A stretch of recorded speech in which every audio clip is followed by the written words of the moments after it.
This is Akashvani, a review of today's Parliament proceedings, read by Saira Mujtaba.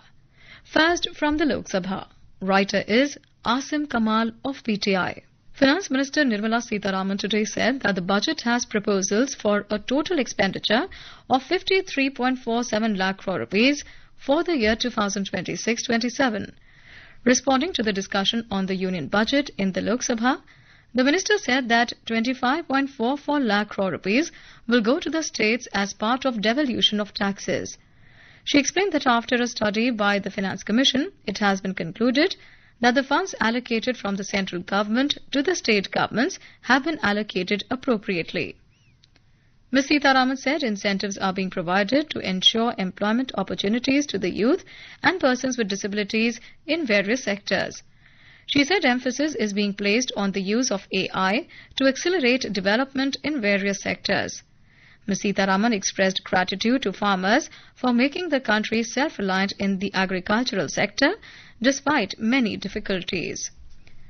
The Finance Minister said the government is also emphasizing infrastructure enhancement, which will make the movement of goods faster and cheaper. She said the government has paid special attention to micro, small and medium-sized enterprises or MSMEs.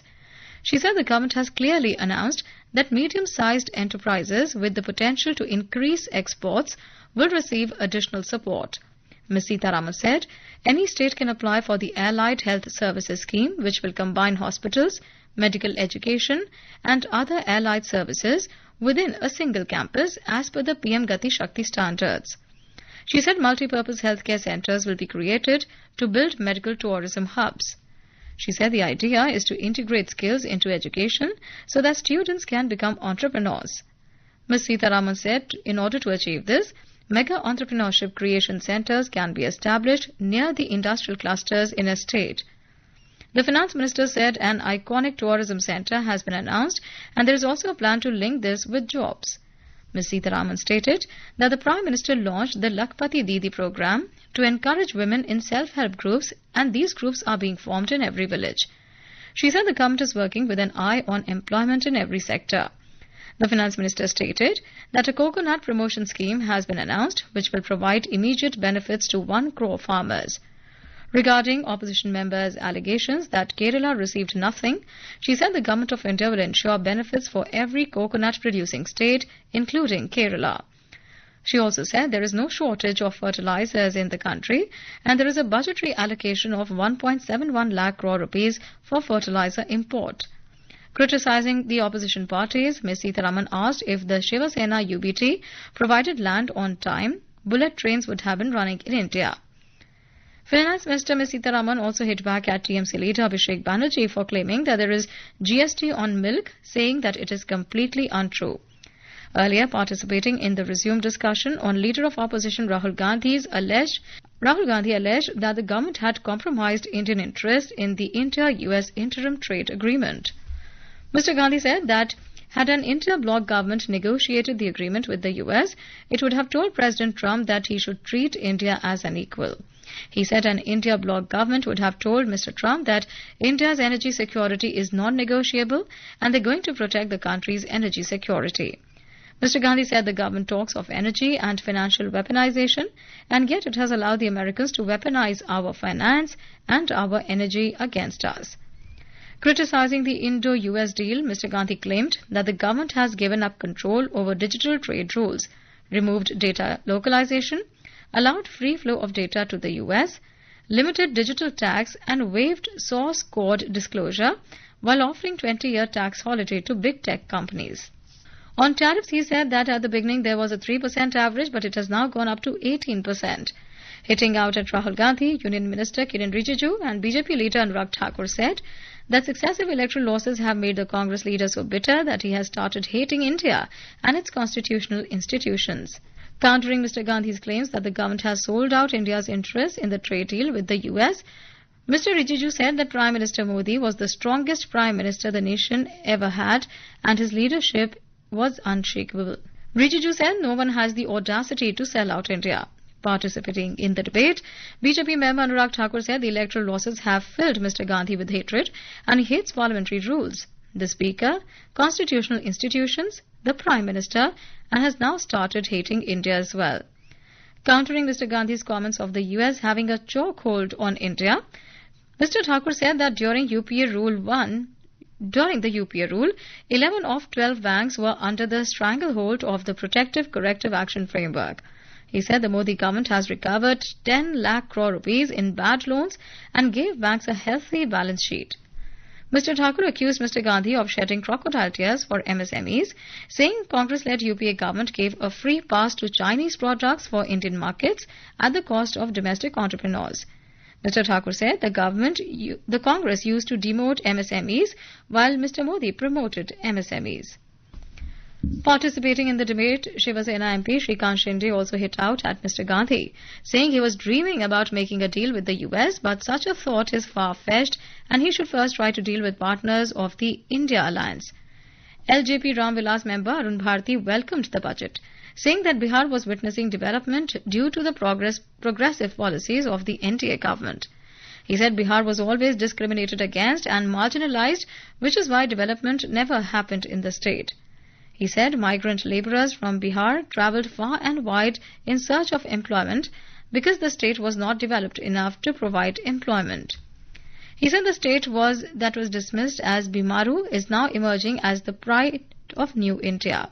Mr. Bharti said the budget has given an assurance that good work will be paid well, and this is happening because of the NDA government at the centre. AAP member Rajkumar Chhabbiwal demanded that the centre clear the financial dues of Punjab. He said the centre owes 12,205 crore rupees to the state and if should be cleared soon. BJP member Sudhir Gupta said that then Finance Minister Manmohan Singh presented budgets with a sense of despair, whereas the budget presented by Ms. Sitharaman is full of hope. Sikkim Krantikari Morcha member Indra Hang Suba thanked the Finance Minister for announcing plans to develop a Buddhist circuit in the northeastern states. He also lauded the announcement of developing hiking and trekking trails in Himalayan states and urged the centre to consult. Sikkim will be consulted in this regard as the state has prior experience in the field.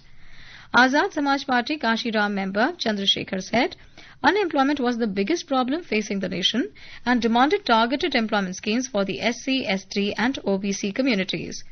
Trinamool Congress member Kalyan Banerjee said Ms. Sitharaman's budget speech was full of sound and fury. He said West Bengal was denied fiscal allocation in central schemes such as MG Narega, Samagra Shiksha Abhiyan on irrational grounds. Banerjee said West Bengal Chief Minister has written several letters to the Prime Minister, but none have been answered. He claimed that Bengal and Bengalis have been ignored in the budget. Earlier, soon after the question hour, the government introduced the Industrial Relations Code Amendment Bill 2026 through a supplementary agenda. Union Labour Minister Mansukh Mandavia introduced the amendment bill seeking to avoid any future unwarranted complication over continuity of certain laws replaced by the Industrial Relations Code of 2020. And now a review of proceedings in the Rajya Sabha. The writer is Kumar Rahul of PTI. In the Rajya Sabha during the 0 hour, Aam Aadmi Party AAP MP Raghav Chadha called for introducing a right to recall mechanism, arguing that voters should have the power to remove elected representatives before the completion of their 5-year term if they fail to perform. Raising the issue, he said while Indian citizens have the constitutional right to elect members of parliament or MPs and members of legislative assemblies or MLAs, there is currently no direct mechanism for voters to de-elect them mid-term on grounds of non-performance or misconduct. Mr. Chadha said the right to recall framework would allow constituents to initiate a formal process to remove an elected representative through a structured and legally defined procedure, adding that India already provides for impeachment of the President, Vice President and judges and allows no confidence motions against governments. He said extending a similar accountability principle to individual legislators would strengthen the democratic oversight. Globally, more than 20 democracies, including the US and Switzerland, provide for some form of recall or voter-initiated removal mechanism at various levels of government, he said. DMK member P. Wilson asked the government to grant constitutional status to the National Commission for Minorities, strengthen its investigative and enforcement powers to protect the interests of minority communities better. Citing data to support his argument, he said in the recent years, India has witnessed a disturbing escalation in targeted violence against the minority communities. He further said anti-conversion laws are increasingly misused in some states to file multiple FIRs even against minors. He claimed that at a time when minorities need institutional protection the most, the National Commission for Minorities, the body meant to act as a sentinel of justice, has been reduced to an empty office building. He also highlighted that the posts of chairperson, vice chairperson and all members are lying vacant. The DMK MP further said that these vacancies have persisted for over 10 months and some of them for more than 3 years. Wilson said currently its powers are merely advisory. The DMK member urged the Union government to amend both the Constitution of India and the National Commission for Minorities Act 1992 and make it a constitutional body. Jabi Mathur Hisham of Congress expressed concern over the rising mental health crisis among adolescents due to social media. She said now the youth are not able to identify reality and the fantasy world. In recent weeks, there have been instances of young students committing suicide, apparently due to ill effects, including loneliness and isolation, triggered by excessive use of online platforms. Emphasizing that the matter needs serious attention by the government, she said recent data shows behavioral patterns, the cyberbullying and the tendency to commit suicide.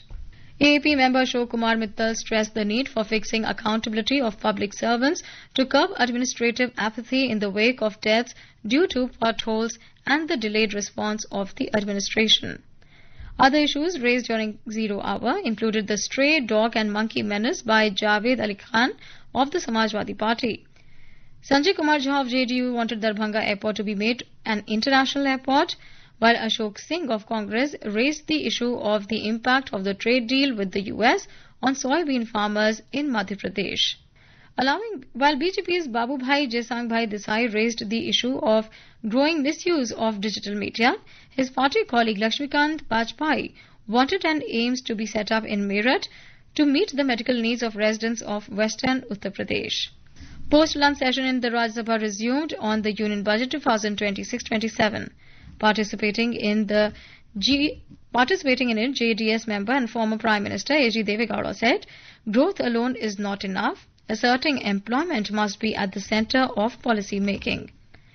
Devegowda, a JDS member, also welcomed various measures announced by Finance Minister Nirmala Sitharaman and said the budget comes an important moment when India stands on the threshold of becoming a middle-income to upper-middle-income nation. Devegowda further said manufacturing and MSMEs generate jobs when supported by scaling, local ecosystem, affordable credit and predictable relations. Welcoming steps taken by the government for tax simplification, he said, taxpayers' confidence is equally important. The honest taxpayers must feel protected, not anxious. A modern economy cannot grow if entrepreneurs live in fear of compliance mistakes, Devegowda said, adding that government must be firm, but it must also be fair. He also stressed the need for development that has farmers, informal workers and backward regions in the forefront. Taking part in the discussion, Kavita Patidar of the BJP highlighted making cancer drugs more affordable and higher allocation for defence in the budget as proactive measures. BJP members Ashok Rao, Shankara Rao Chavan and Satpal Sharma asserted the budget focuses on the youth, women and the welfare of the citizens of the country, which will provide economic stability and support growth. Sujit Kumar of the BJP termed the budget as roadmap for the next 25 years towards Viksit Bharat. Congress member Rajiv Shukla said there is not one thing in the budget which is praiseworthy. He demanded that either a supplementary or revised budget be presented to understand how the structure of the budget will be and what the expenditure looks like after taking into consideration the impact of the US trade deal which was signed after the presentation of the Union Budget 2026-27. That's all in Parliament Review. Good night.